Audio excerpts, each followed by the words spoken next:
la première séance de l'année, nous avons le plaisir de recevoir François Anceau, qui a au moins une triple carrière, mais en disant ça, je pense que j'en vois une quatrième.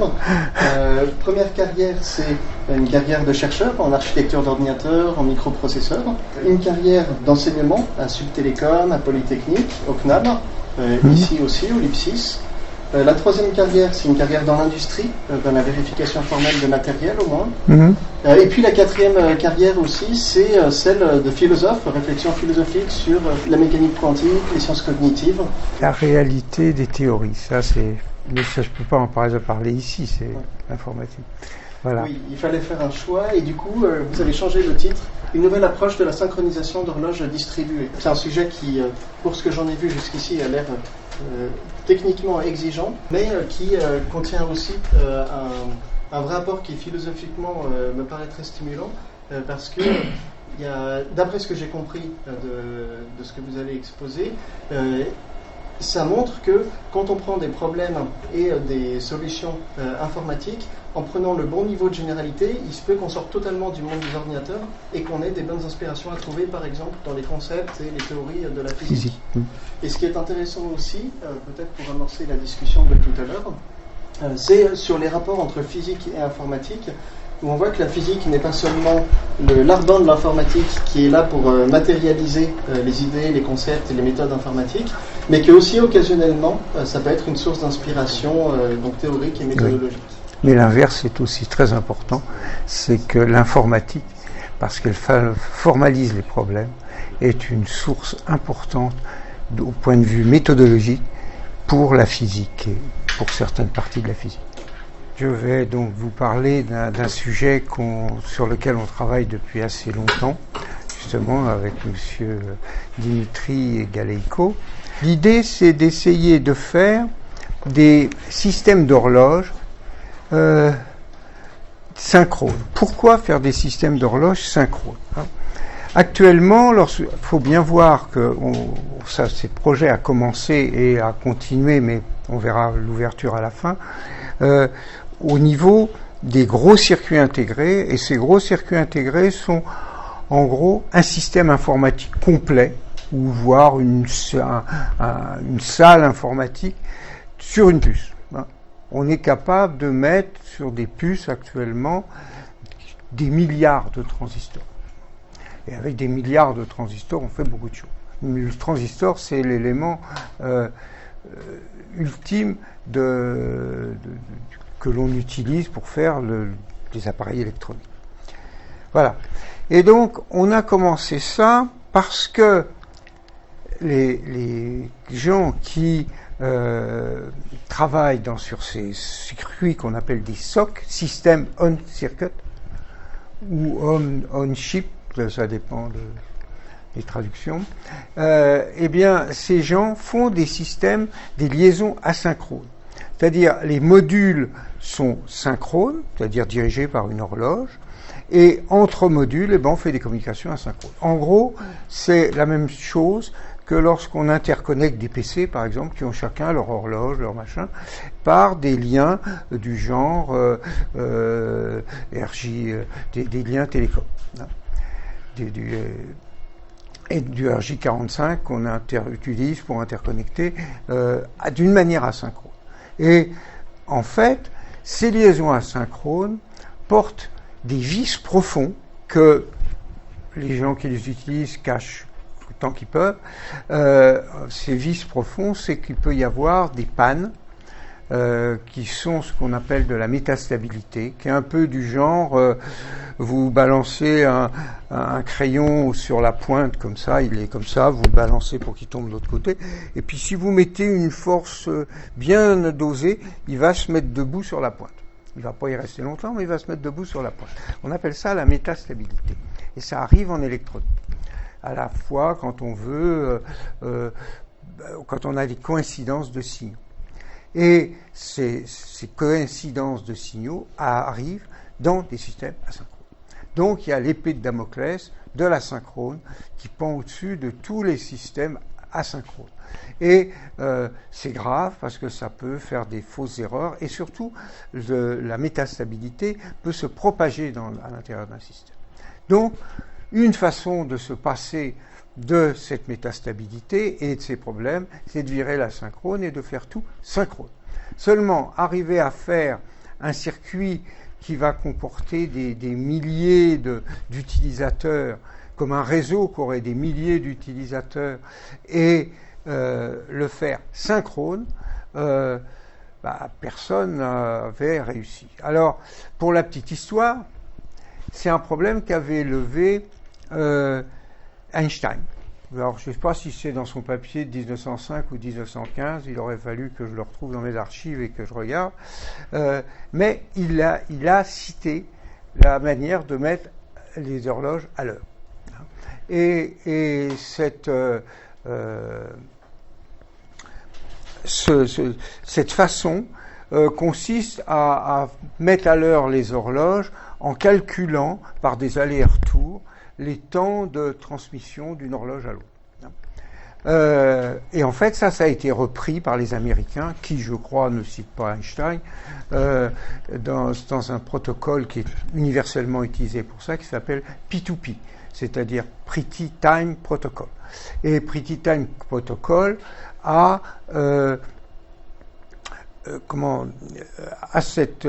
repris l'idée d'Einstein et est utilisé dans des réseaux. Seulement, le fait, comme vous faites des mesures pour corriger une horloge par rapport à une autre, et que vous des mesures de temps de propagation, eh bien, vous avez, si vous faites un très grand réseau, vous allez avoir des erreurs qui vont s'accumuler. Et dans le bout de votre truc, vous risquez d'avoir une grosse erreur.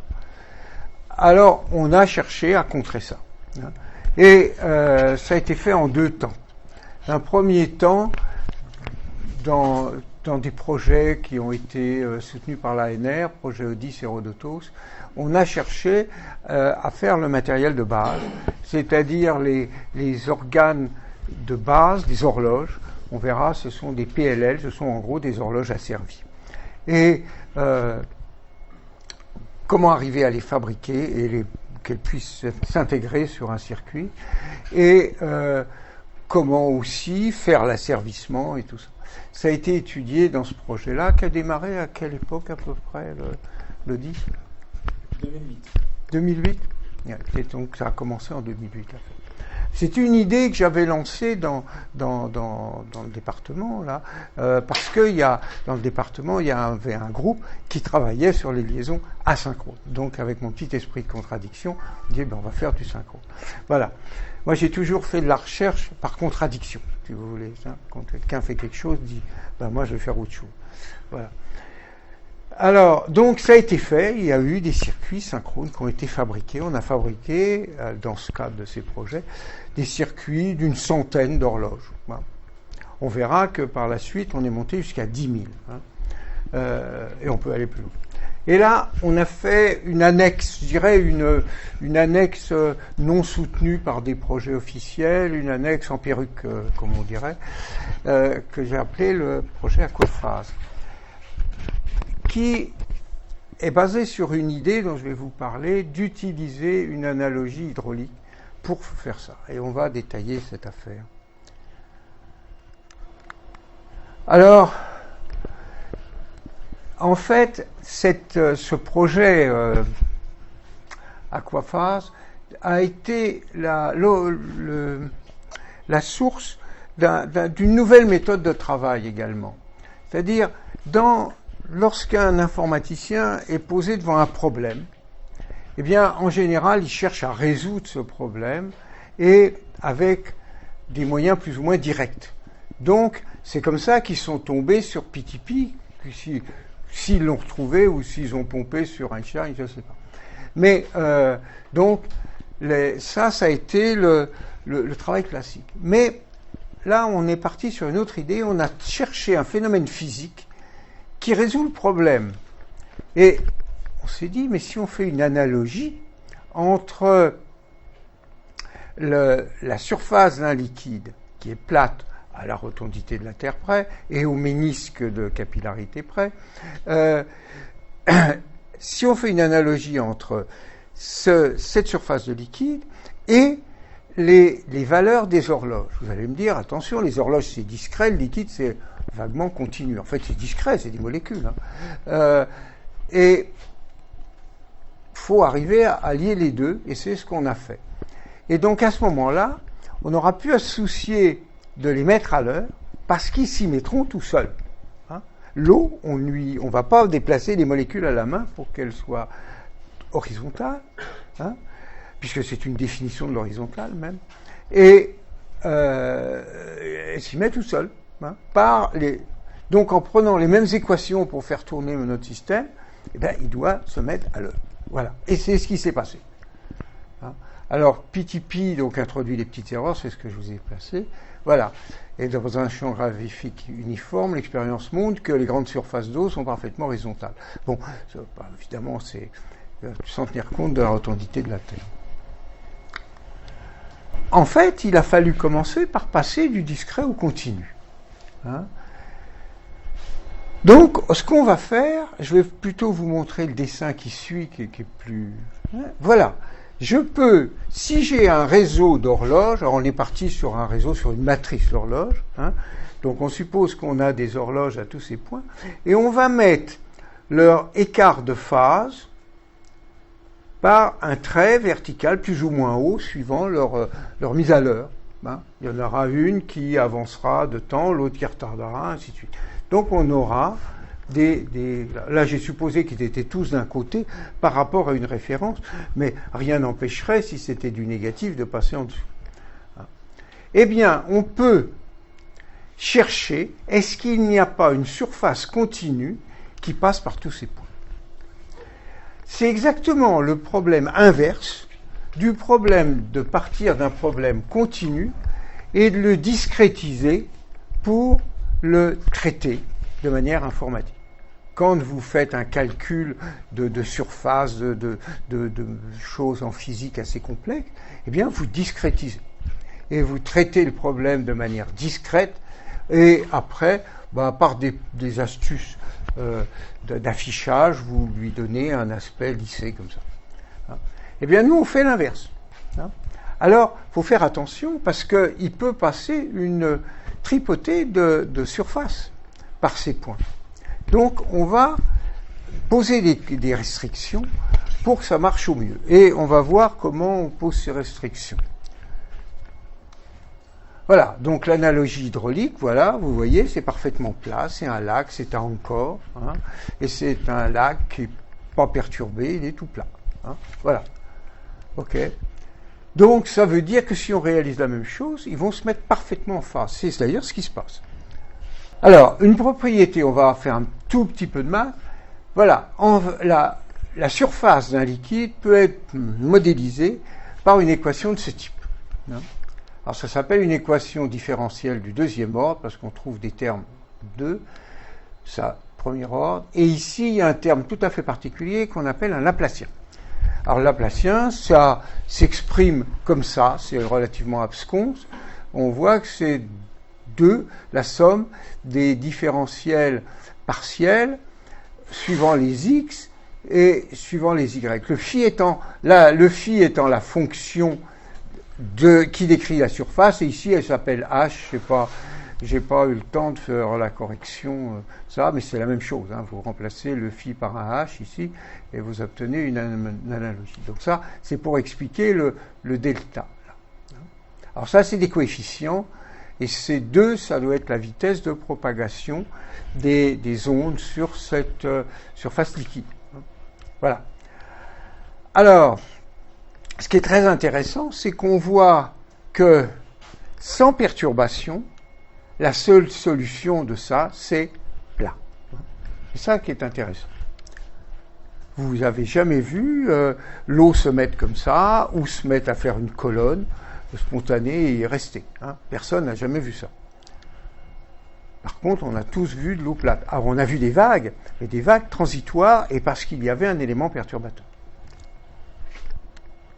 Voilà. Alors, le Laplacien, on va voir que c'est pas si compliqué que ça. Ça se ramène tout simplement à faire la moyenne de l'écart avec ses quatre voisins. C'est tout. Voilà ce qu'est le Laplacien. Alors, quand on décortique l'expression différentielle, on tombe là-dessus. Et surtout quand c'est discrétisé. Hein. Voilà.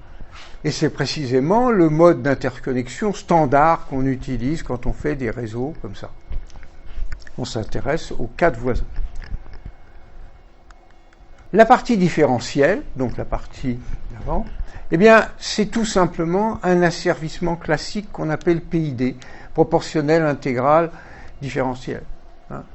Et c'est exactement ça. Il suffit de mettre les bons coefficients pour faire la même chose. Donc, on sait faire le Laplacien, on sait faire la fonction différentielle. Voilà. Alors, c'est là, pour éviter les pertes d'informations, eh bien, il y a un monsieur qui a beaucoup travaillé dans le domaine de la discrétisation, c'est-à-dire de la digitalisation, mais des ondes sonores, et il s'appelle Shannon. Hein. Et qu'est-ce qu'il a dit?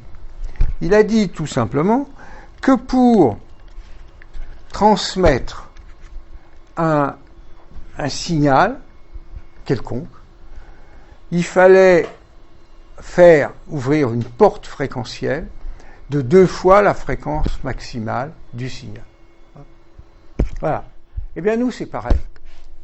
Mais on va se placer dans des ondes, dans un monde à 2 dimensions, et non pas dans une dimension.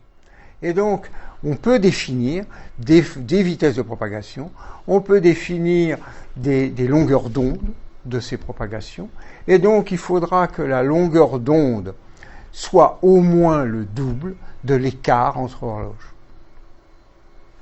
Si vous prenez une fonction, donc un différentiel avec Laplacien, tel que l'écart, tel que la longueur d'onde, il faut que la longueur d'onde soit double, au moins double, de l'écart entre horloges. Voilà. C'est tout simplement le théorème de Shannon. Tout simplement. Donc, ça nous permet, et donc là, ça restreint beaucoup les nombreuses fonctions qu'on peut faire passer par les points. Hein. Donc, c'est une fonction différentielle avec Laplacien, et elle doit avoir cette caractéristique. Et si possible, on la prend assez juste. Voilà. Alors, l'organe, l'horloge, chaque horloge, est faite de cette façon suivante. Eh bien, c'est tout simplement l'implémentation du Laplacien et de l'équation différentielle ici. La partie différentielle et la partie du Laplacien. Et qu'est-ce que c'est l'implémentation du Laplacien? C'est, je fais par rapport à mon horloge, la sortie de l'horloge, là, je vous expliquerai pourquoi il y a ça. La sortie de l'horloge ici est envoyée en comparaison des sorties identiques des horloges voisines du nord, de l'ouest, du sud et de l'est. Hein, okay, autour de l'horloge considérée. Donc c'est local. Hein, c'est local.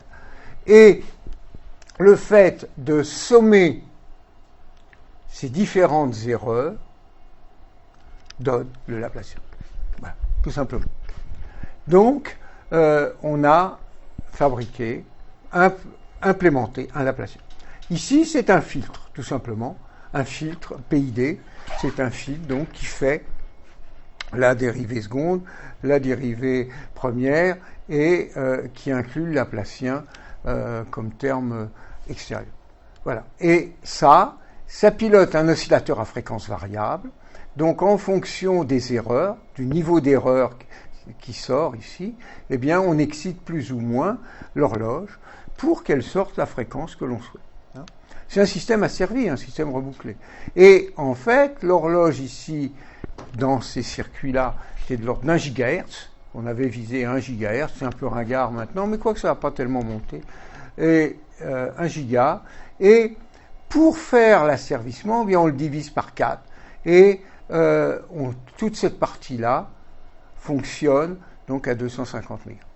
Voilà, c'est la partie électronique. Et cette partie, on l'a fabriquée. Et on l'a fabriquée entièrement numérique. Hein. C'est-à-dire les comparateurs de phase sont numériques, ça donne des résultats numériques qui sont sommés numériquement. Là, c'est un filtre numérique. Hein.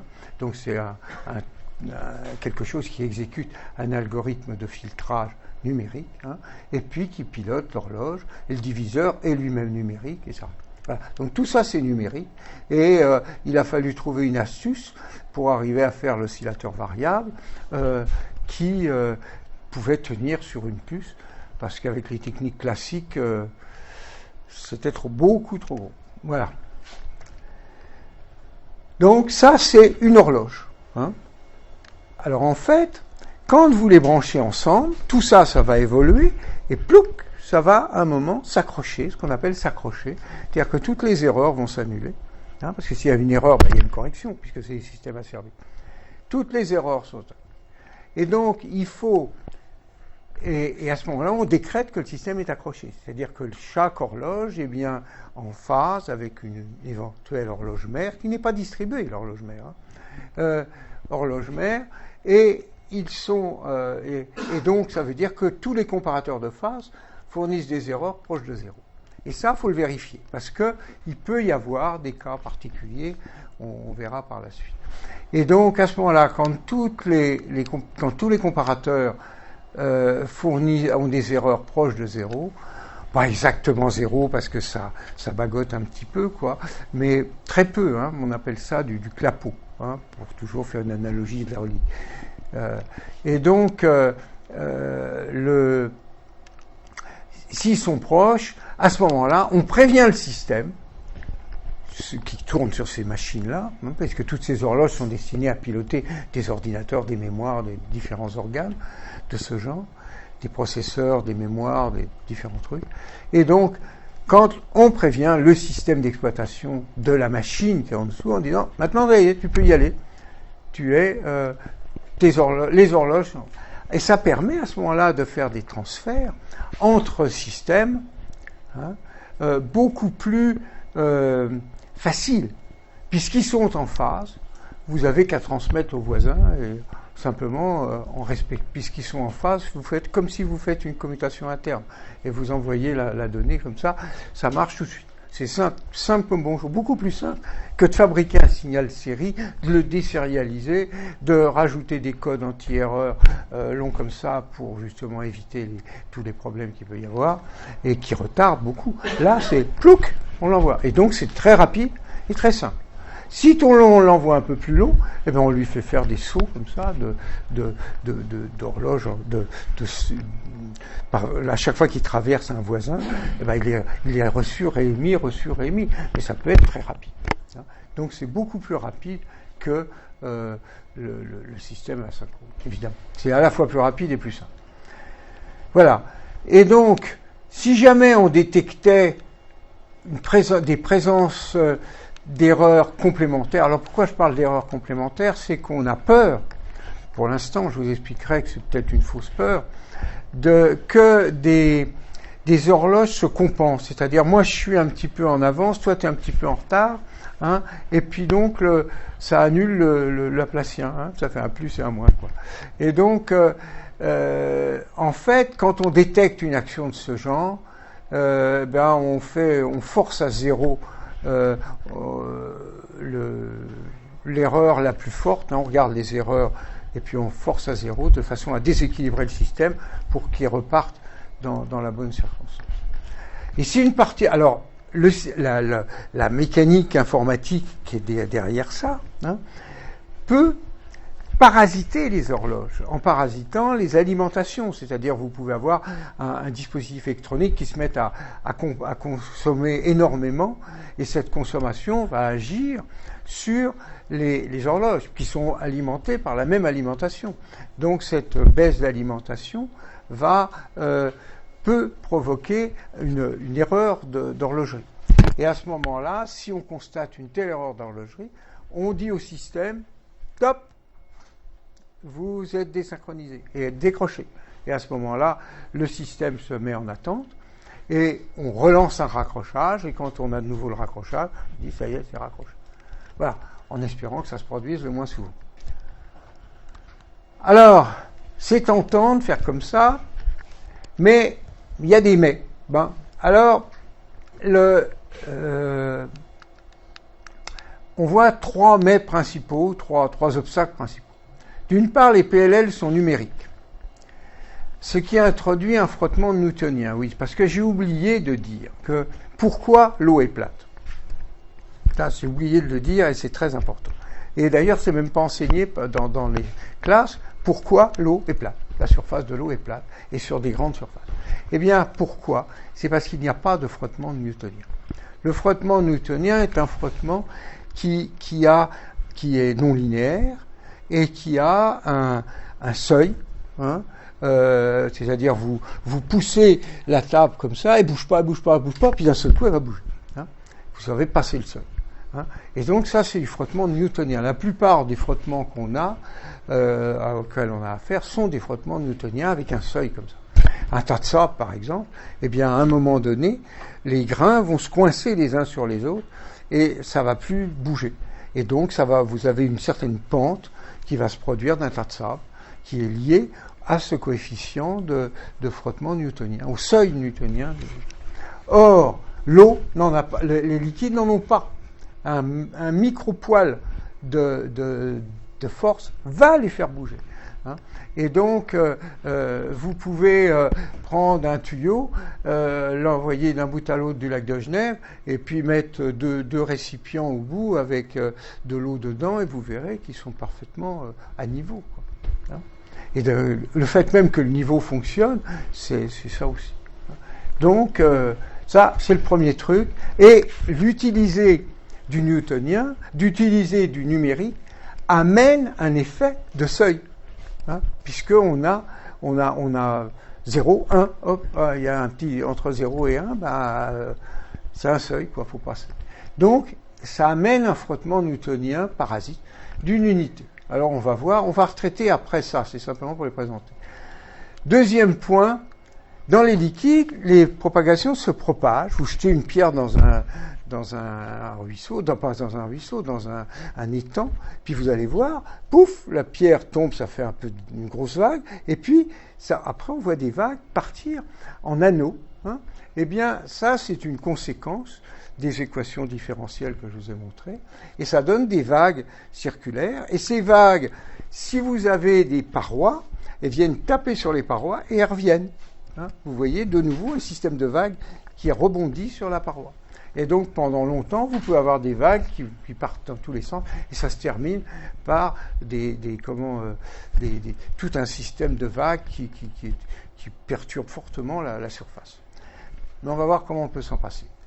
Et puis, le troisième point, c'est que les comparateurs de phase qui ont été utilisés, au moins à un moment, peuvent avoir une réponse ambiguë, c'est-à-dire avoir, lorsqu'il y a des grands écarts, que des écarts importants donnent la même valeur. Donc on ne sait pas si on est là ou là. Et donc en particulier, il y a souvent une espèce de symétrie entre pi sur 2 et 3 pi sur 2. Donc on voit qu'on est plus loin.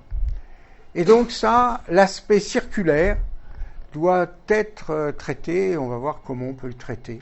Mais tous ces trucs-là, évidemment, si on le fait, on va avoir un inconvénient, et ainsi de suite. Donc on va commencer par un bout, le frottement numérique. Alors, en fait, ce frottement numérique n'étant que d'une unité de quelque chose de la mesure du...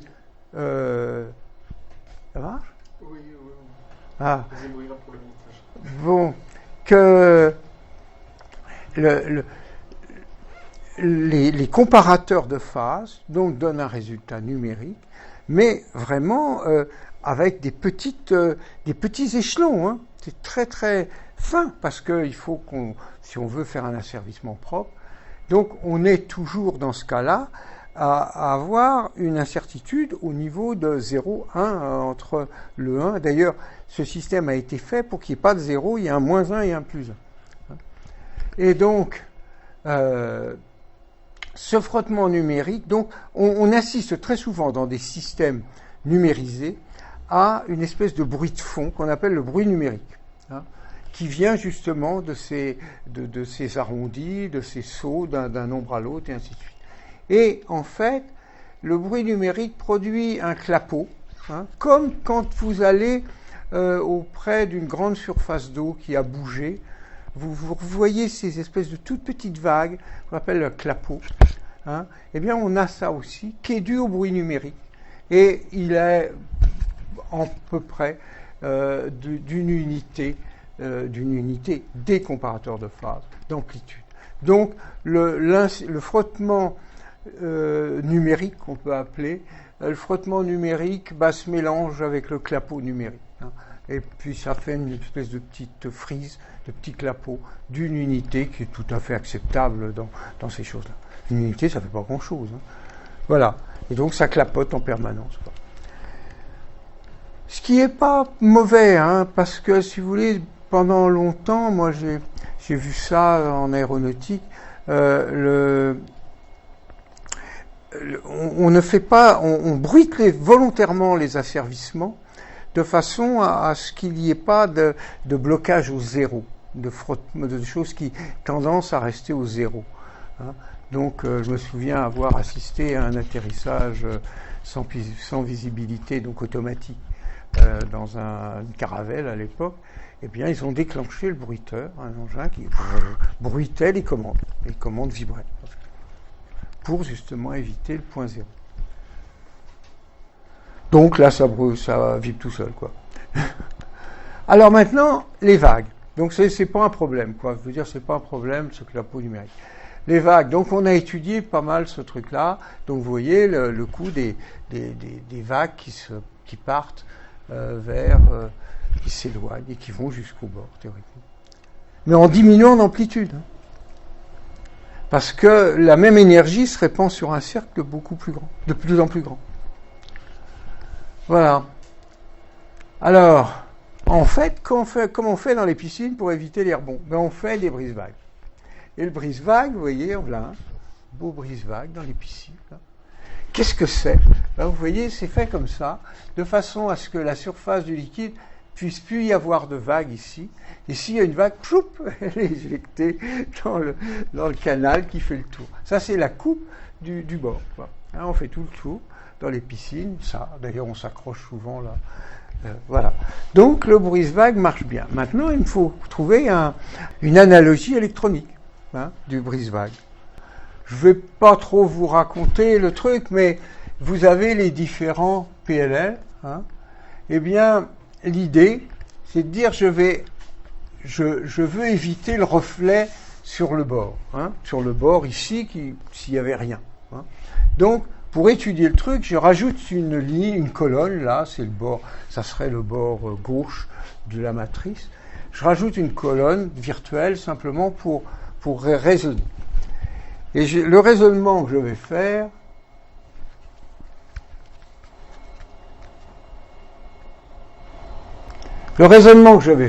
je vais dire, ça c'est plat.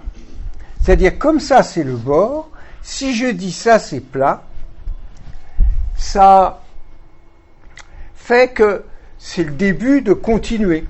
Hein. Donc, si j'arrive à faire quelque chose qui fait la même chose que si c'était plat, eh bien, ça m'ouvrirait la porte vers la suite. Et à ce moment-là, en étudiant qu'est-ce qu'il faut faire pour que ça soit plat, on s'aperçoit que le terme du Laplacien en X, c'est-à-dire dans cette direction-là, doit être nul. Hein. J'ai un petit raisonnement que ça est pareil que ça si c'est plat. Hein. En gros, c'est ce truc-là. Et donc, comme on fait la soustraction des deux, eh bien, on le considère comme 0. Il devient nul. Hein. Alors, c'est facile, nul, ça veut dire qu'on ne le connecte pas, puisqu'on ne veut pas de Laplacien, qui doit être nul. Il suffit de ne pas mettre les fils, il sera nul. Donc, ça veut dire que le bord se trouve isolé. Et ça, c'est très intéressant, parce que ça fait un bord qui va donner un anneau, qui ne va pas être influencé par l'intérieur, mais lui qui va influencer l'intérieur. Alors, voilà comment ça fait. C'est-à-dire que la matrice va avoir un centre et un anneau. Et on va distribuer l'horloge de base, par exemple, aux quatre coins. Mais il s'avère qu'on peut le distribuer beaucoup moins. Et ce système-là, on le retrouve dans les haut-parleurs. Dans des haut-parleurs, vous savez, un haut-parleur, c'est une membrane qu'on essaye de faire bouger en fonction d'un son, hein, pour produire un son, bouger dans l'air. Eh bien, dans des haut-parleurs de luxe, on a un anneau métallique qui lui vibre, puis la membrane qui est fixée dans cet anneau, comme un tambour. Hein. Et donc, quand on agite l'anneau, eh bien, la membrane suit bien mieux que toute façon que l'on pourrait faire pour attraper une membrane par les quatre coins ou je sais pas quoi. Là, la prendre tout autour par un anneau donne la meilleure excitation possible. Hein. Ça s'appelle l'excitation en piston, hein, parce que ça se comporte comme un piston. Hein. Voilà. Et donc, ça élimine les réflexions, hein, on a vu. Ça met une meilleure distribution.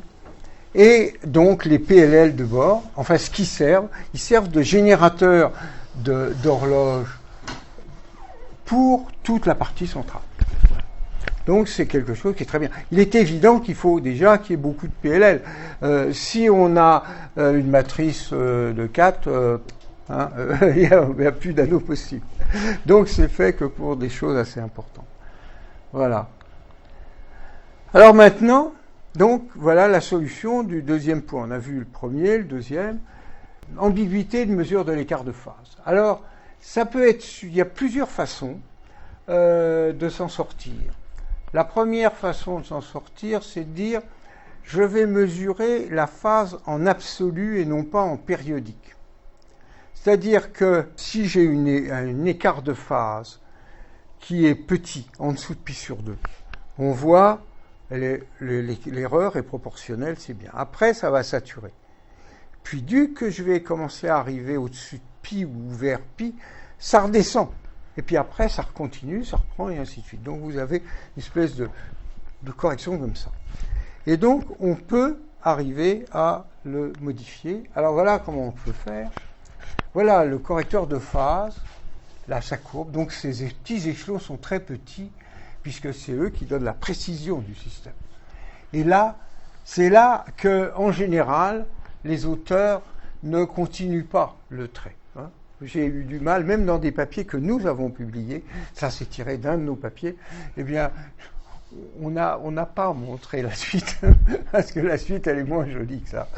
Et donc, l'idée, c'est qu'on peut fabriquer un montage qui est une mesure de l'écart de phase, comme ça, en s'inspirant de ce qui se fait dans les imprimantes. Dans les imprimantes, si vous avez dépioté, pour ceux qui auraient dépioté une imprimante, vous trouvez que une imprimante à jet d'encre, vous trouvez que la position de la tête est repérée par un ruban qui est transparent et avec des petits traits verticales comme ça.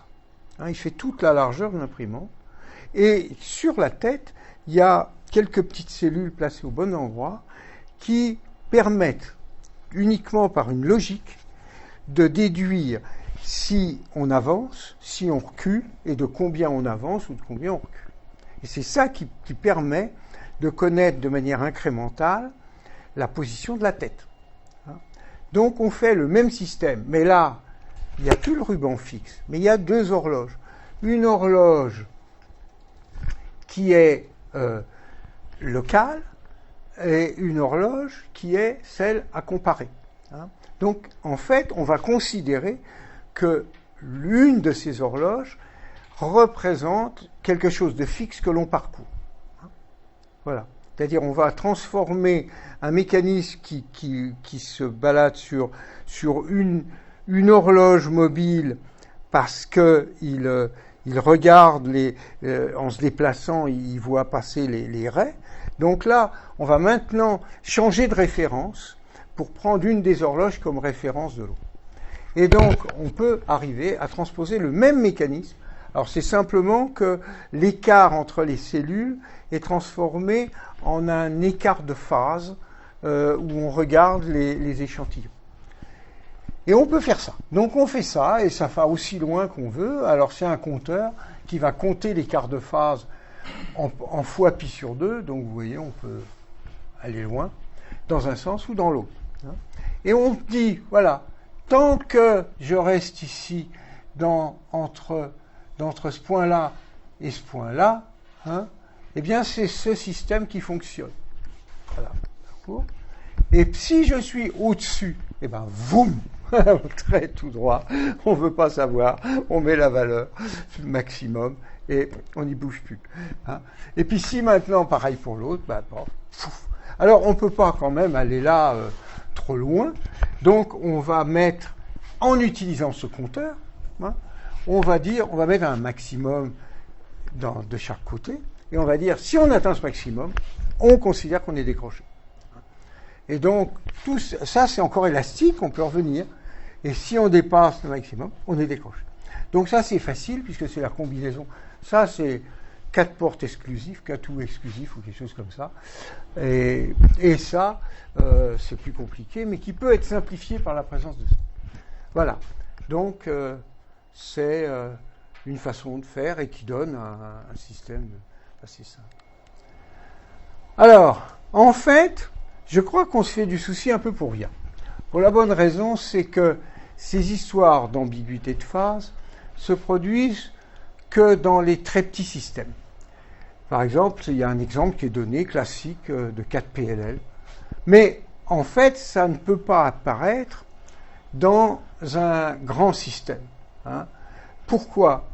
D'une part, simplement le raisonnement, personne n'a vu une colonne d'eau s'établir comme ça dans le milieu d'un lac et y rester. Hein. On n'a jamais vu ça, à part dans Abyss, mais autrement. Hein.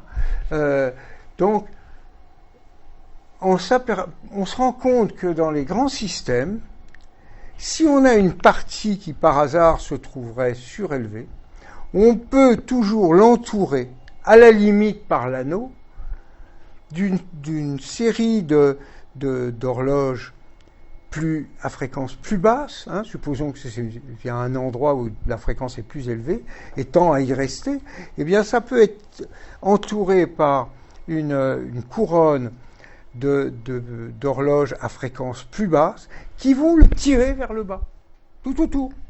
Et donc ça va le faire descendre. Hein. C'est d'ailleurs comme ça, c'est pour cette raison que l'eau est plate aussi. Parce que s'il y avait une bosse, il y aurait tout un tas de molécules d'eau tout autour qui seraient en état intermédiaire et qui tireraient la précédente. Voilà. Donc, et puis en plus, le maintien d'une colline ou d'une dépression permanente nécessiterait une dépense d'énergie qui est inexistante dans un système au repos.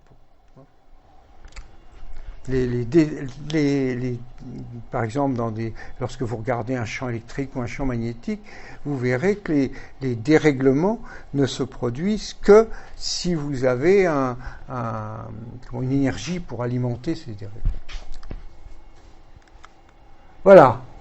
Alors maintenant, on va passer à une dernière partie, c'est la simulation sur superordinateur. On a donc fabriqué des circuits, un premier circuit à 16 horloges, deuxième à 100, et là, on a voulu aller plus loin, et on a visé 10 000. Hein, 10 000 horloges, 100 par 100, hein, une matrice de 100 par 100. Alors, et comme beaucoup de gens étaient, je dirais pas hostiles, mais douteux avaient des doutes par rapport au fonctionnement de notre truc, fallait qu'on fasse une preuve qui soit quand même assez solide.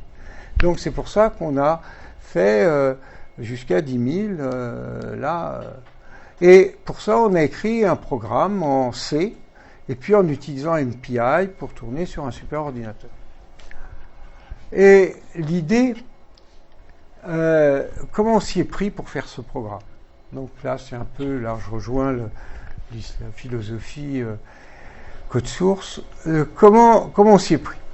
Eh bien, on a commencé à simuler un PLL tout seul à sa fréquence d'asservissement. Donc, la simulation qu'on fait, c'est à 250 mégas.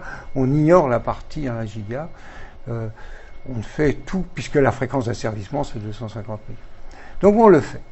Et puis après, on a dit, voilà, les processeurs élémentaires du superordinateur sont en général des Pentium 4 ou d'autres après le Pentium 4, mais on se rend compte qu'ils peuvent simuler à quelques milliers de PLL dans un temps raisonnable.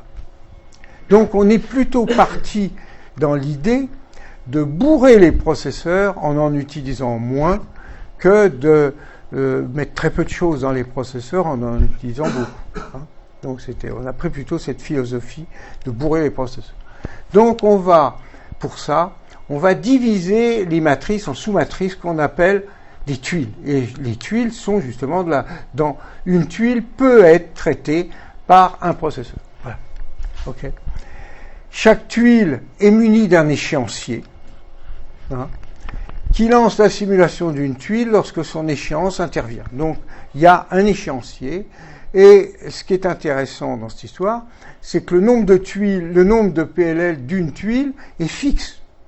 Et donc, cet échéancier est plus un tourniquet qu'un système classique d'échéancier. Je n'ai pas à gérer des listes. Hein. J'ai juste à gérer des pointeurs dans un tableau. Voilà. Donc, c'est un peu plus rapide. Alors, et la simulation, ce qui est intéressant, c'est que la simulation d'un PLL consiste à calculer sa prochaine période. C'est-à-dire, à un moment donné, on va, lorsqu'on est à une échéance, c'est-à-dire qu'on a fini une période, on va calculer la prochaine période en fonction de la simulation, de ce que nous fournit le Laplacien et du filtre du filtre du deuxième ordre, du PID.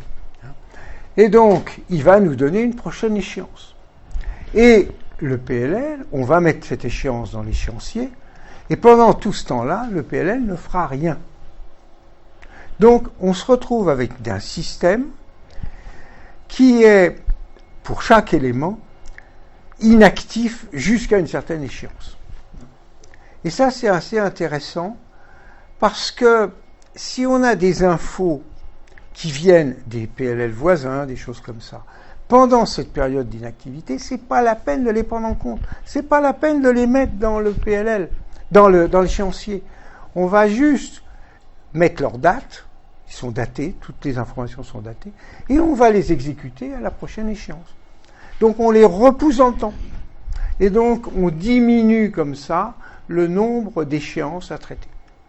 En regroupant tout ce qui a pu arriver pendant ce temps d'inactivité du PLL, tout ce qui a pu arriver est repoussé au calcul de la prochaine échéance.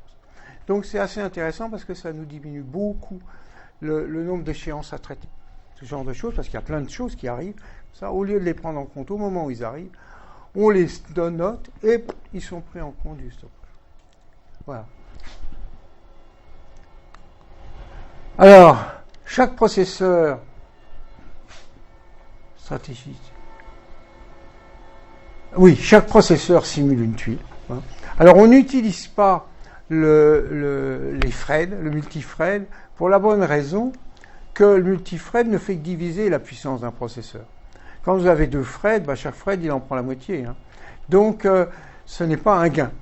Et comme notre phénomène est plus basé sur la puissance intrinsèque d'un processeur, on ne va pas s'amuser à le couper en deux.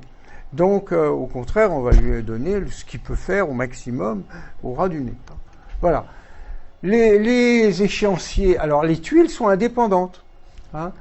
Toutefois, elles s'envoient des informations. Les PLL du bord d'une tuile doivent donner leur fréquence, leur fréquence, enfin c'est pas la fréquence qu'ils donnent, c'est la période, vont donner leur période au bord de la tuile d'à côté. Et donc, il va falloir passer ça. Hein. Et donc, il ne faut jamais, avec notre système d'échéancier, il ne faut jamais que la prise en compte, que la prise en compte d'une information se trouve dans le passé. Elle doit toujours être dans le futur. C'est favorisé par cette histoire de prise en compte à la prochaine échéance. Hein. Mais si on ne peut pas faire ça et que l'info arrive et devait être traitée dans le coup d'avant, on est bien défini. Alors pour ça, on va faire une espèce de synchronisation lâche des tuiles. Hein. Et donc, les tuiles chaque tuile envoie la date de son échéance courante, hein, à ses quatre voisins. Voilà, je suis en train de traiter telle échéance, mon horloge. Hein. Et chacun, donc, a l'information de ses quatre voisins de la date à laquelle ils doivent traiter les autres en sont. Et donc, si on veut que cette date-là, il ne faut pas que le retard d'une tuile soit supérieur à une période du système, c'est-à-dire la période moyenne des horloges. Donc, parce que si elle était supérieure, si elle avait un retard supérieur à ce temps, eh bien, elle enverrait dans le passé des tuiles voisines. Donc, on vérifie ça, et quand une tuile constate qu'elle est trop en avance, eh bien, elle s'arrête.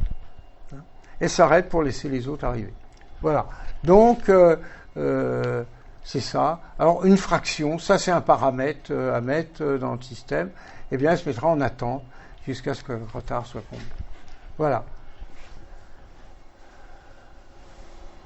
Alors, lorsqu'on fait, il va falloir, c'est très joli de simuler le système, mais il faut qu'on lui envoie des perturbations pour voir comment il se rétablit.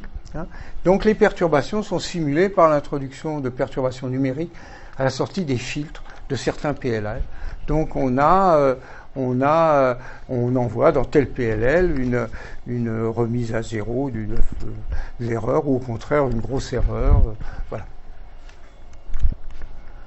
Alors, échange entre les tuiles. On va en fait envoyer les infos qu'on va envoyer. Le mieux, c'est de les envoyer au travers de files d'attente. Les paramètres échangés, c'est quoi? Les destinataires, le destinataire de l'information, la donnée à échanger et la date de la génération des données. On a utilisé donc MPI, on s'aperçoit qu'MPI ne va pas du tout pour faire ce genre de choses. Parce que MPI, il fait des échanges dans le cas avec un truc du genre l'émetteur est bloqué tant que le récepteur n'a pas pris la donnée, et puis quand le récepteur a pris la donnée, on débloque. Donc c'est pas ça qu'on veut. Nous, on veut pouvoir mettre une donnée dans une file d'attente et puis continuer, quoi. Et puis que le récepteur, il prend la donnée, et puis voilà. Et si la file d'attente est pleine, là on s'arrête. Mais autrement, on s'arrête pas. Donc MPI ne nous convient pas. Moins qu'on puisse dire. Oui. Qu'est-ce que c'est MPI? Alors MPI, c'est une espèce de couche de programmation ajoutée, utilisée normalisée, à utiliser pratiquement sur tous les supercomputers. Et donc, on trouve les packages, on trouve des C qui comportent les données MPI, quoi, les ordres MPI. Et ces ordres MPI, c'est j'échange, j'envoie une donnée, je reçois une donnée, ainsi de suite. Mais en fait, quand vous envoyez une donnée, il faut que l'autre l'attende. Et puis donc l'autre est en attente de la donnée. Et puis tant que vous ne l'avez pas pris, lui, il va se mettre en attente. Enfin, c'est vraiment pas quelque chose aussi souple que des files d'attente, quoi. Donc c'est adapté à des systèmes massivement multiprocesseurs? C'est adapté à des systèmes massivement multiprocesseurs, mais qui distribuent l'algorithme lui-même, quoi. Alors que nous, on ne distribue pas les algorithmes. On a autant d'algorithmes que d'horloges, et tout ça, ça tourne comme ça peut, puisque tant que ça respecte certaines relations pour pas faire des données idiotes, quoi. Donc, on a un parallélisme moins rigide que le parallélisme qui est utilisé dans les supercomputers pour les opérations de physique, quoi. Alors, les résultats, voilà, le réseau de 10 000, voilà, il a été simulé en 8 heures, en fait, sur un Mac, sur lequel on a monté MPI. C'est-à-dire que MPI est vendu pour tout ce que vous voulez, vous pouvez le mettre sur un PC. Et donc, c'était un PC d'ailleurs. Et il a tourné pendant 8 heures pour simuler 10 000 PLL divisés en 4 tuiles. Donc, vous voyez, c'était des tuiles de 2500 PLL qui étaient traitées par alors, il y avait en fait, il a fait 4 tuiles, donc il a utilisé les Fred. ça faisait, en fait, c'était un biprocesseur, donc le Mac biprocesseur, chaque processeur avait 2 threads, ça faisait les 4 tuiles. Donc il tournait 2500 PLL chaque thread, quoi. Donc c'est pas du tout une utilisation normale des supercomputers. Avec ça, vous voyez, pour 10 000, 4 processeurs, quoi, c'est pas énorme. Mais qui vont être gonflés, qui vont être chargés fortement. Alors là, on voit par exemple une perturbation. Alors voilà la perturbation. Et alors ça, c'est comment elle se récupère. Le problème, c'est que je vois pas laquelle j'ai pris ça dans le rapport du stagiaire qui a fait ça. Et je pense, je vois pas quel est le premier, quel est le dernier, hein, parce qu'ils sont tous à peu près pareils. C'est pour montrer que ça se récupère très rapidement. Et les petits grains qu'on voit là, c'est le fameux clapot. Mais c'est à une échelle assez importante. C'est le fameux clapot qui est ici, d'ailleurs, qu'on retrouve partout, quoi. Fameux clapot d'une unité.